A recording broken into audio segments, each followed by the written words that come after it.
Hello again, everybody, and welcome to another edition of Browns Latest. I'm Dave Grendzynski, but you can call me Grizzer, and this is where we get you caught up on some of the latest news and tidbits that are tied to our favorite team in the NFL, the Cleveland Browns. It's Black Friday.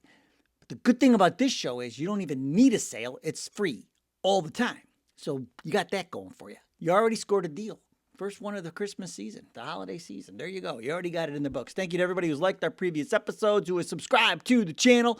When we get to 11,000, we will change the fit just for one show. And then all of you get your comments in the viewer comments section. Now, on this special Black Friday edition of hopefully you enjoyed the Thanksgiving Day thing. And I brought Noah in as a little surprise to do the viewer comments, since he was home. He's not home as much anymore. That's what happens. They grow up in 5 seconds and then they're gone. But hopefully you enjoyed that and had a lot of fun on your Thanksgiving and enjoyed football and food and family. That's what it's all about. And so that's why if I could have Tobin here too, I would add Toby here too. But Toby's in Florida. So but we got Noah. So, all right, cool. But hopefully you like that. All right, now coming up on today's show. Browns haven't taken the field yet this week, but they've already cashed a win. A lot of people say we need wide receiver help. But could a former 49ers pass catcher be in the Browns' plans?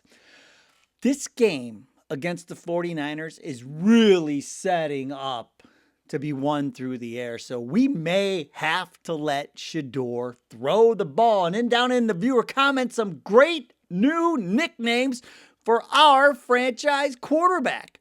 But first things first, Browns win the Jaguars trade.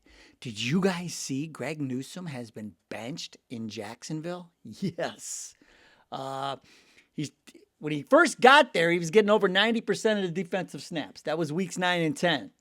But since, he's been reduced to 13% and 32% in weeks 11 and 12. Yeah, he went in and came out in the first quarter last week, and they didn't see from him since. So look at these people. You don't want to know why? It's not like they just don't like him. It's his play. Look at this. I don't know. Maybe he doesn't like the Florida Heat, but these are his PFF grades over the last 40 years. He's only had over 50 one time. The rest of it, look at the list: 41.7, 39.8, 27.9. I mean, that's among the 6 games he's played in, and so. Man, did we win that trade, huh?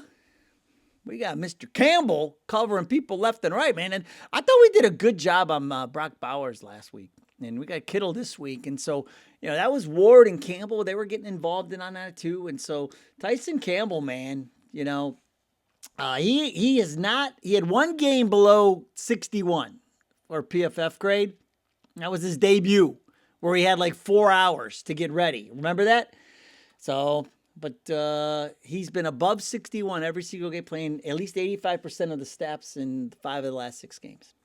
So we won that trade. And look, I know a lot of people, keep bringing up, we could have had, we probably shouldn't have, if we didn't trade out of the second pick in the draft, we could have had Travis Hunter, and but you have to man, oh man, what we got for that pick and the Mason Graham move and all of that, the way hindsight being 2020, man, oof, that's tough to argue it. So we kind of fleeced Jacksonville twice.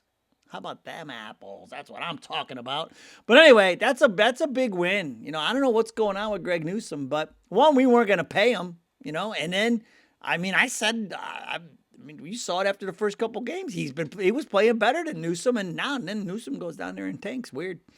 I don't know. Maybe Greg Newsome. Well, I like Newsome. He's a good guy, but man, oh man, I don't know. Maybe he could turn it around. Now, the other area a lot of people say we need help as a wide receiver, and Brandon Ayuk is on the beach. San Francisco 49ers, who we play on Sunday, don't want him anymore. They voided his 2026 contract. They just did this 4-year, $120 million deal. Remember after the Super Bowl, he had that good year, the year they went to the Super Bowl, and so he's on the beach, and so you start thinking all right, well, there's a guy that could possibly come in here and help, but I'm the guy that's here to tell you that's probably never going to happen. Why? Follow the money. That's why. So here's the deal. 2026, you're looking at almost $30 million in dead cap hit.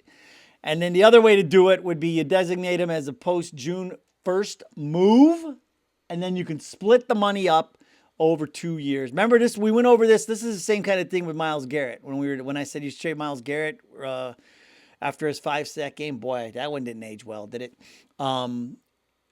Because you're never going to be able to get more from him than anybody. But anyway, same situation because of the way the contract works. If you wait until after June 1st, or then you can split up the money. But look at 13 and 21.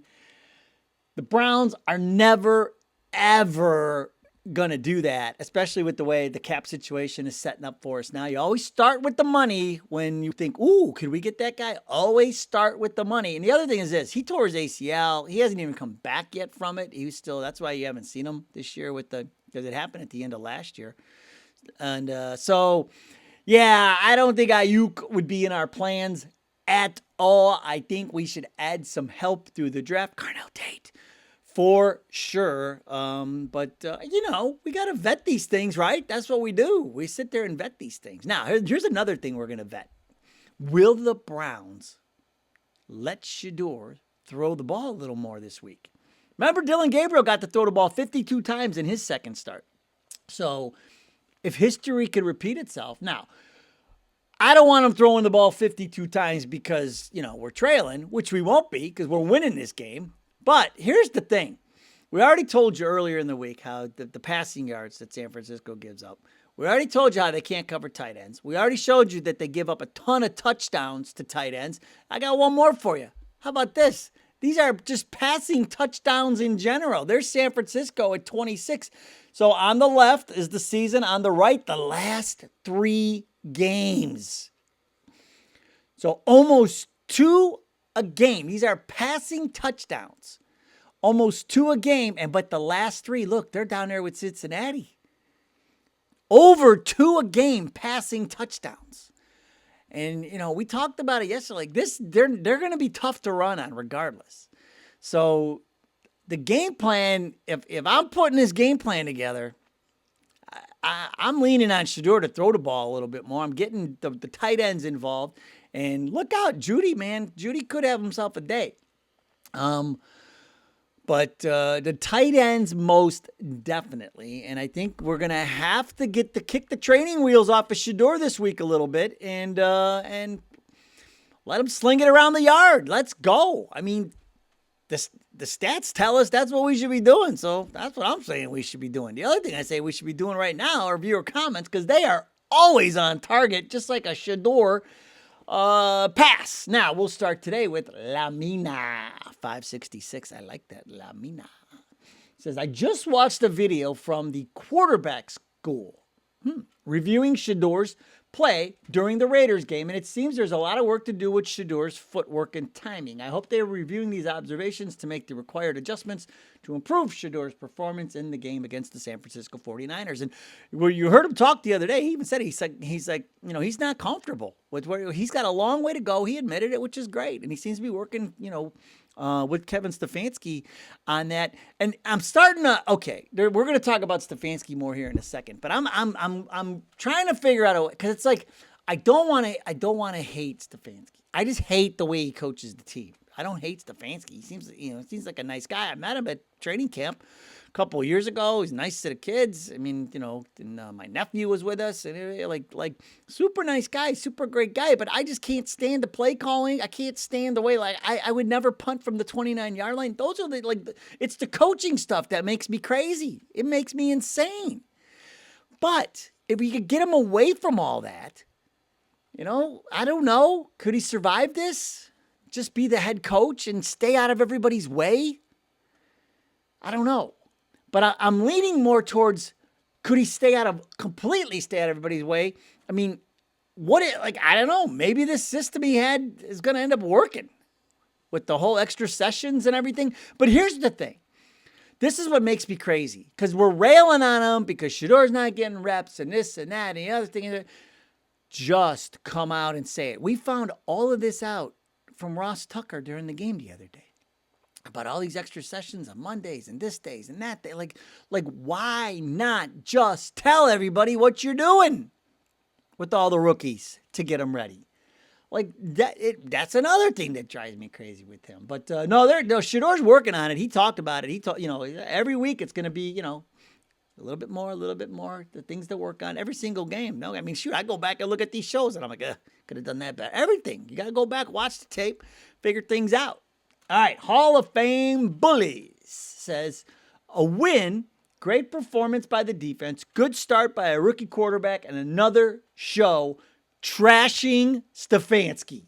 Cleveland media.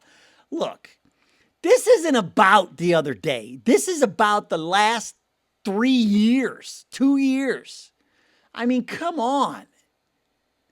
The play call, the way to saw it, like the offense has scored 15 and 16 points the last year.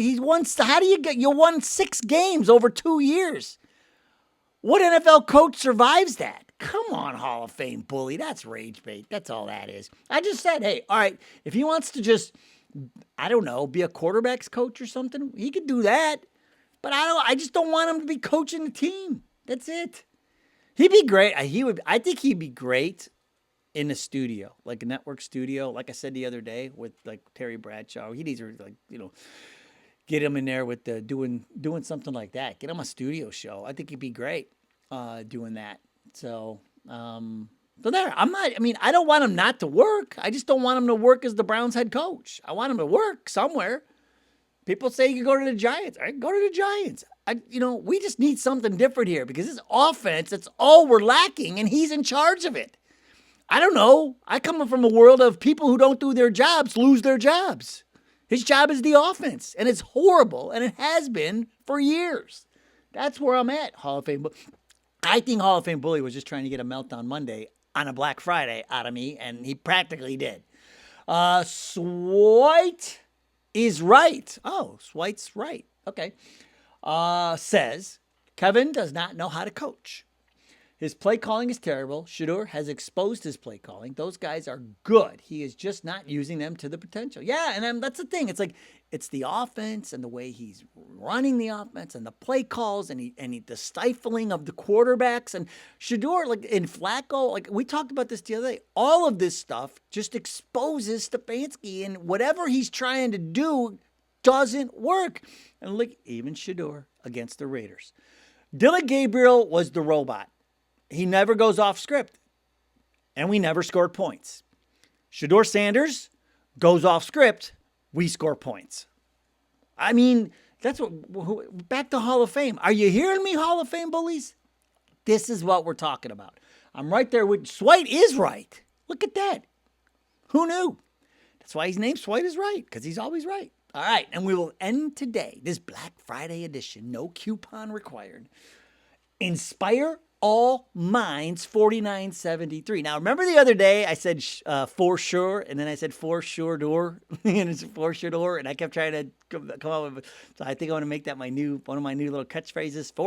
For sure door. A prediction pen is are we going to score 9 touchdowns? For sure. There you go, like that. Oh, prediction pen's here, waiting to go, ready to go for tomorrow, baby. Still on a heater, that prediction pen, but. I get back to Inspire All Minds 4973, who says, I'll take your sure door and double it. The should difference maker, the should dime down the field, should dropping it in the bucket, should dangerous. We had that dangerous before. Remember, Baker woke up feeling dangerous. Those are good. I like the should dime. I like should difference. I like them all, man. Yeah, we're going to need some should dimes come Sunday. And I think they can get it, man. Their pass defense is not good. And here's what I'm going to stop short of saying this will turn into a shootout because the Browns defense is so good. I don't see I see San Francisco's offense struggling. I mean, you control McCaffrey a little bit and you start getting to Purdy and knocking him off his spots and he starts throwing more picks and setting us up with short fields. I am 100% betting the Browns on Sunday. Money line. The Browns are going to win this game. We are going to shock the world. Is that your first bold prediction? I guess it is. I got to start saying I'm running out of all my stuff for the pregame show. All right, that's going to do it for today's show. Thanks again. Hopefully everybody had a great Thanksgiving, and hopefully everybody enjoyed the little reappearance of Noah. and Dr. Caleb, his friend. Boy, those two have been friends for, man, since high school, forever. They have a whole group of them. They call themselves the Cube, and these guys they are still. They all went their separate ways. College. Some of them were working, doing. There's just like 12 of them, but they all, man. As soon as they a Christmas break, a Thanksgiving break, they're all together. They're always up at Bowling Green together. And Caleb goes to Bowling Green too. So. Love Caleb. Great kid, man. Great kid. All right, that'll do it for today's show. Thanks so much for joining us. Hopefully you get a good sale. All right? Find a good sale. Get a deal. All right? Go Browns. We'll see you next time.